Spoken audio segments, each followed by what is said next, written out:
بسم اللہ الرحمن الرحیم۔ ناظرین و سامعین، ایک نئی ویڈیو کے ساتھ آپ کی خدمت میں حاضر ہیں۔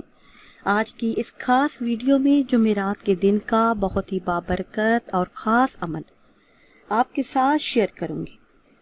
رزق میں وسعت اور برکت کے لیے، ہر حاجت کے پورا ہونے کے لیے یہ بہت ہی خاص اور مجرب عمل ہے۔ اللہ اور اس کے رسول پر جو ایمان لایا، اس کے لیے ضروری ہے کہ ان کے حکموں کا بھی پابند رہے، اللہ کے حکم کو مانے، اس کے اوپر عمل کرے، نبی کریم صلی اللہ علیہ وسلم کے ہر طریقے کو ہر طرح سے دل کی گہرائیوں سے ادا کرے۔ آپ صلی اللہ علیہ وسلم کی خدمت میں ایک شخص حاضر ہوا اور کہنے لگا کہ رزق کی تنگی سے پریشان ہے، کاروبار نہیں، ہر وقت پریشانی میں گزرتا ہے،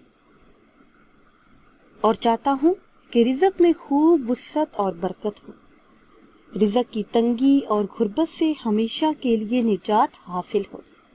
تو نبی کریم صلی اللہ علیہ وسلم نے اسے یہ خاص عمل بتایا جو کہ رزق کے تمام مسائل کے حل کے لیے کافی ہے۔ جمعرات کے دن نماز مغرب کے بعد اول آخر کسی بھی تعداد میں درود پاک پڑھیں اور درمیان میں 313 مرتبہ آیت الکرسی کا ورد کریں۔ انشاءاللہ عز و جل رزق کی کمی کبھی نہیں ہوگی، غربت سے نجات ملے گی۔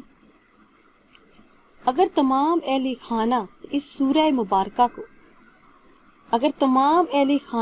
آیت مبارکہ کو روزانہ پڑھنے کا معمول بنا لیں تو اللہ کے حکم سے ہر حاجت، ہر مراد پوری ہوگی، بن کہے ملے گا، بے حساب ملے گا، ہر دعا قبول ہوگی۔ جس حاجت کو پیش نظر رکھ کر یہ عمل کیا جائے گا، اللہ پاک اسی وقت اس حاجت کو پورا کر دے گا۔